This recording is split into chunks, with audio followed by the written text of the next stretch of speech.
SpectrumTv, broadening your horizon.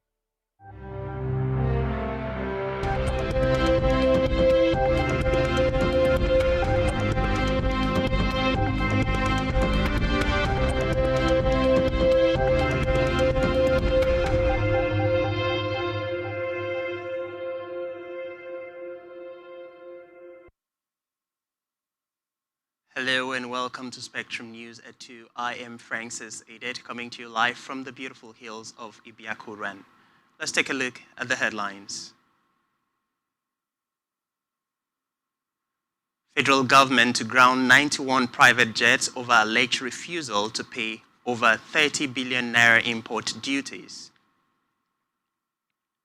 Micro-blocking site Twitter agrees to all federal government conditions.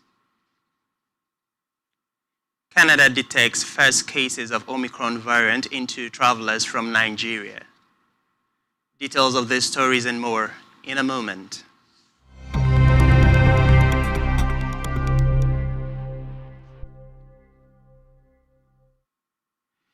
We begin with a report that federal government has directed the Nigerian Customs Service to ground 91 private jets belonging to some wealthy Nigerians over the alleged refusal to pay import duties running to over 30 billion naira.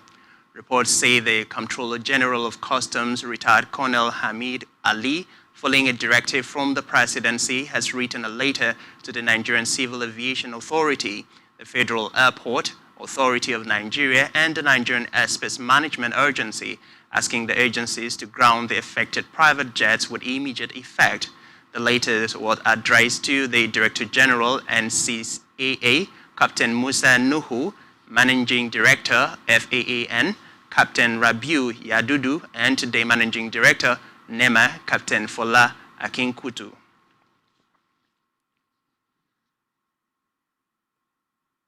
In a related development, the federal government has advised Nigerians to get vaccinated as its new COVID variant Omicron deepens COVID crisis globally.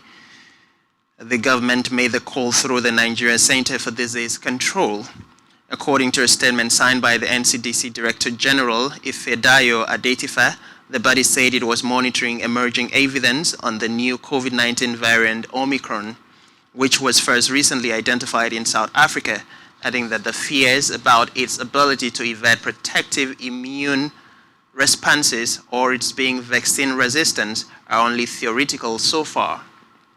Report says the new variant is considered highly transmissible and has already triggered a new wave of travel restriction targeted at countries in Southern Africa. Meanwhile, the federal government may extend the implementation of capital project components in the 2021 Appropriation Act till next year, following the inability of many ministries and agencies to conclude their procurement processes until the last quarter of this year. Report says heads of ministries, departments, and agencies who appeared before the various Senate standing committees for their 2021 budget performances blamed their inability to execute their capital projects to the ban placed on procurement process from January to May this year. Recall that the Minister of Works and Housing, Babatunde Fashola, had told the Senate Committee on the Federal Roads Maintenance Agency that the federal government issued a circular to delay the implementation of capital components in the 2021 budget till May 31st this year. In another development, the Minister of State for Labor and Employment, Festus Keyamo, has said that social media platform Twitter has agreed to all the conditions laid out by the federal government regarding its operation in Nigeria. Keyamo, who is also a member of a committee set up to review the operations of the microblogging platform since its ban in the country, said the committee has made significant progress so far. Recall that the microblogging site was banned in Nigeria last year. Away from that, police have reportedly rearrested 7 inmates who escaped from the medium security custodial center in Jos. The police public relations officer in the state, Uba Ogaba, in a statement confirmed the rearrest of the inmates. Recall that the correctional facility in the state capital was attacked yesterday by unknown gunmen.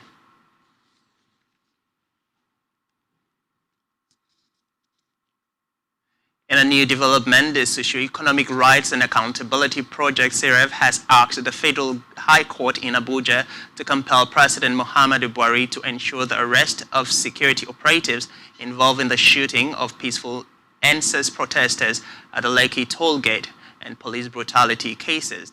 In a suit filed last Friday, SERAP is also asking the court to direct and compel President Muhammadu Buhari to bring to justice anyone suspected to be responsible for the shooting of peaceful protesters and to ensure access to justice and effective remedies for victims, including adequate compensation. According to the group, the failure to promptly arrest and bring to justice those suspected to be responsible for the shooting of peaceful protesters and to ensure access to justice and effective remedies for victims and their families amount to a travesty of justice, as justice delayed is justice denied.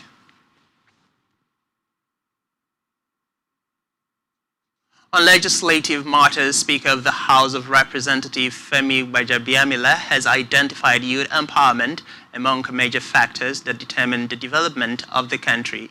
Addressing the youth participants of the Gbajabiamila Bootcamp Leadership Program, which took place at the Citizenship and Leadership Training Center, Sherry Hills, Jos Plateau State, the Speaker said he would continue to pay attention to the development of the Nigerian youth. Speaking on the initiative for the program, Gbajabiamila said it was his way of giving back to society in order to have a better tomorrow, noting that he was delighted at the conduct of the participants.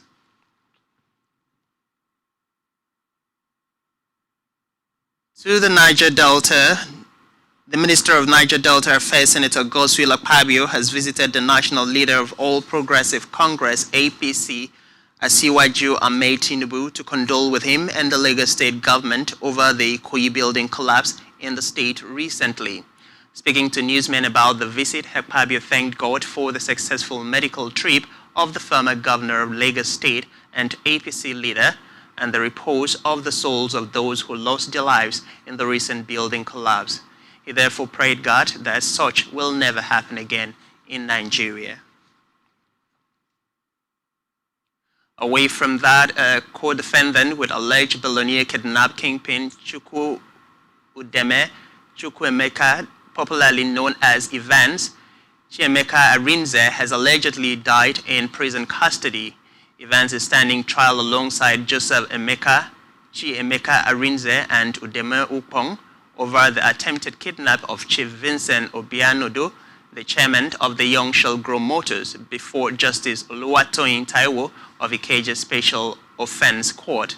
They are facing a 7-count charge of murder, attempted murder, conspiracy to commit kidnapping, attempt to kidnap, sell, and transfer of weapons and firearms.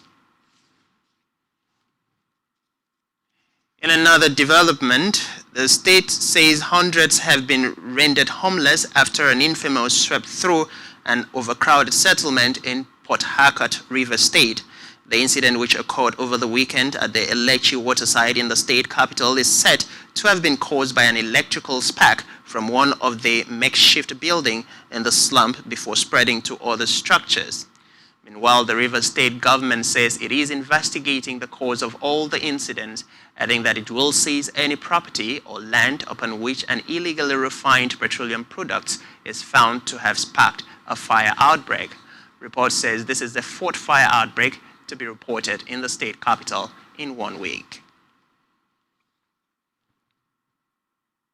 On security, the Department of State Services has raised an alarm over plans by terrorists to attack military bases in the border towns across the country. The secret agency also put the Nigerian Customs Service on red alert to avert the pending attacks by the insurgents on Ogun border communities and other border towns across the country, noting that the warning is based on intelligence it gathered. In a leaked memo addressed to the Custom Area Controller, Nigerian Customs Service, Ogun Area Command, Abeokuta, the DSS advised customs and other security agencies in the country to put countermeasures in place to frustrate the plot by the insurgents. Elsewhere, Cross River State Governor Ben Ayade has asked orthopedic surgeons in the country to devise local solutions to addressing bones and joint problems suffered by patients. Ayade gave the charge while speaking at the 44th Annual General Meeting and Scientific Conference of the Nigerian Orthopedic Association in Calabar. Ayade decried the pains caused by orthopedic treatments and charged the orthopedic surgeons to devise a solution for the trauma. And back here in Akwa Ibom State, Governor UDOM EMMANUEL has charged the management of the Nigeria National Petroleum Corporation (NNPC) to ensure the success of the ongoing restructuring of the corporation. Governor EMMANUEL, who stated this when the management of the NNPC upstream, led by the Group Executive Director Adoki Tumbobieye, visited him at Government House, Uyo, maintained that the responsibility of a successful transformation of the corporation to a limited liability company depends on the present crop of leaders at the corporation. The governor expressed the hope that the management of the corporation will not disappoint the expectations of Nigerians by ensuring that the NNPC was transformed to a company that will operate in line with international best practices and in the interest of Nigerians. Governor EMMANUEL, who regretted that Akwa Ibom State, with the highest reserve of oil and gas assets in the country, has no presence of federal oil and gas infrastructure in the area, expressed belief that the NNPC will fulfill its promises of establishing a tank farm and other structures in the state, and also reiterated his call for the corporation to relocate some of its operational offices to the state. Speaking earlier, Group Executive Director, NNPC Upstream, and leader of the delegation, Adoki Tumbobieye, had said the NNPC is transiting from a corporation into a limited liability company in line with the Petroleum Industry Act as one of the steps of restructuring the corporation for efficient and effective service delivery to Nigerians. Tumbobieye said the team was in the state for a retreat to review the performance of the corporation in the last 3 quarters of the year. Still in Akwa Ibom, following the start of the dry season, the indigents of Ikorok in ARIAKPO, IKOYI, and Ikorok local government area of Akwa Ibom State have again called on the state government to construct Convent Road and 3 other major roads in the area to revive its economic activities and the local market, which had long been closed down for lack of access road.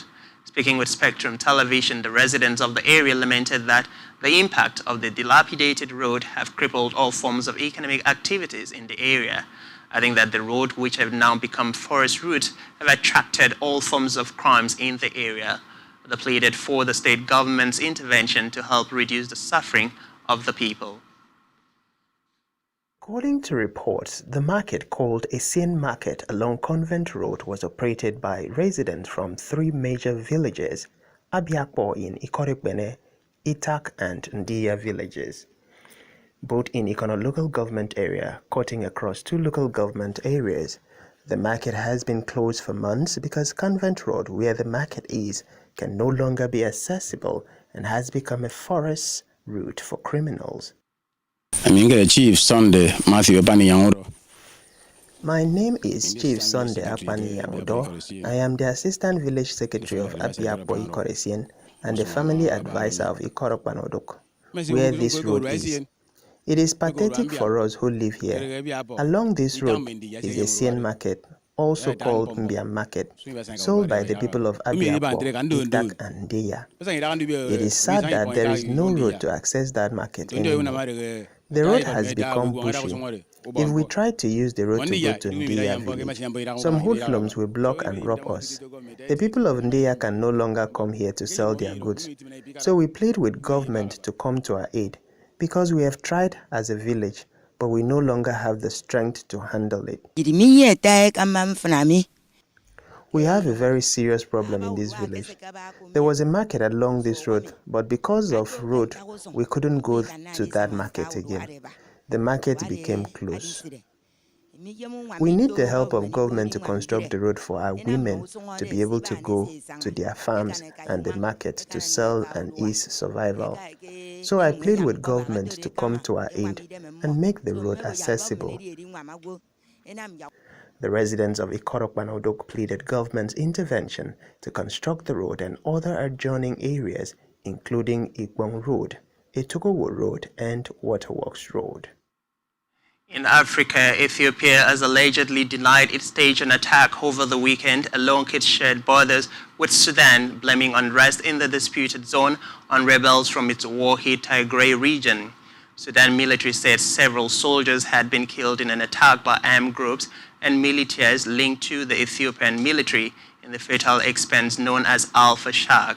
Recall the area has long been a source of tension between Addis Ababa and Khartoum, sparking deadly clashes over the last year.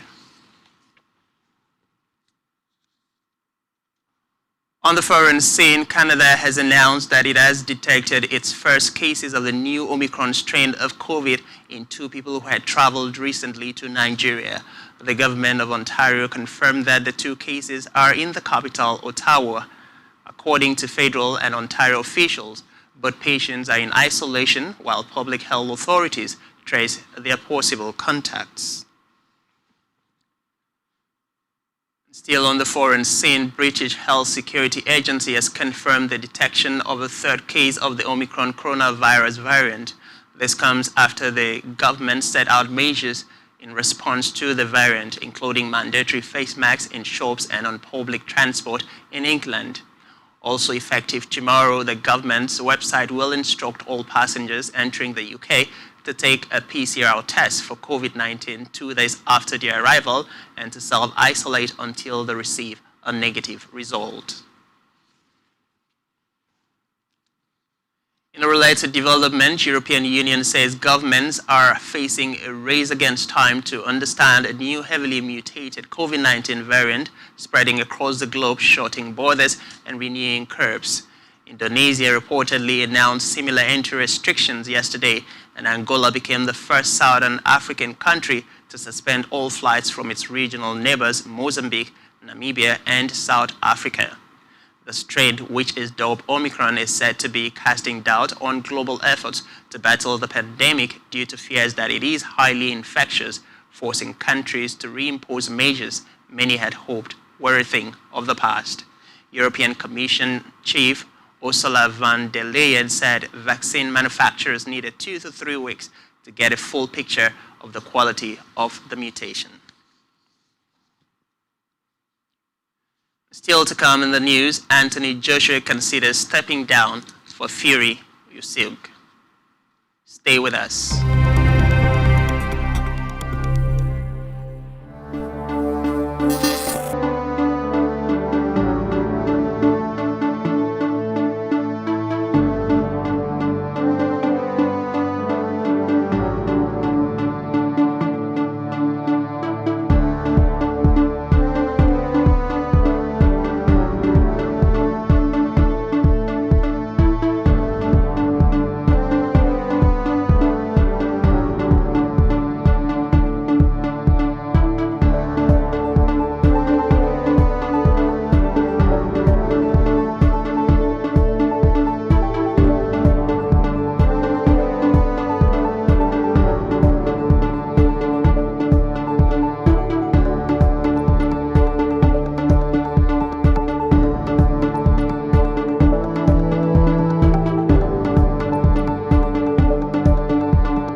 Thanks for staying tuned. On our business news, the Central Bank of Nigeria (CBN), in a bid to defend the Naira, has injected $2.1 billion into the investors and exporters I&E window. This represents a 238% increase when compared with the $621.1 million injected into the I&E window in the corresponding period of 2020. Financial findings from the CBN's data on monthly intervention in the I&E window shows that the highest amount of $474.65 million was recorded in April, while the lowest amount of $195.91 million was recorded in June. Report says as a result of the increased CBN intervention, the Naira was relatively stable during the 7 months of the year. On health, the World Health Organization has advised countries to follow the science pattern rather than impose flight bans in a bid to contain the new Omicron coronavirus variant. Regional Director General Motshisedo Moeti said with the variant now dictated in several regions of the world, putting in place travel bans that target Africa attacked global solidarity. He observed that travel restrictions may play a role in slightly reducing the spread of COVID-19, but place a heavy burden on lives and livelihood. Moti said if restrictions were implemented, they should be scientifically based, not invasive or unnecessarily obtrusive.